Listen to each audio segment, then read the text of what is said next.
ये लड़की मेरी बेटी थी।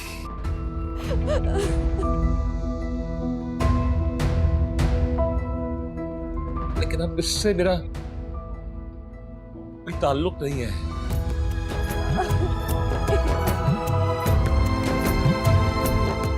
आप जो सलूक इसके साथ करना चाहे कर सकते हैं। ये सिर्फ और सिर्फ अपनी माँ की कातिल है।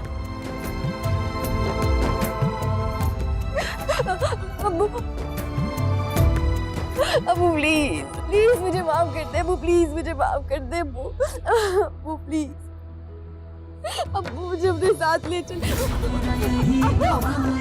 रुको लड़की, मुझे दिखाई दे मेरे मौला सुन फरियाद मेरी।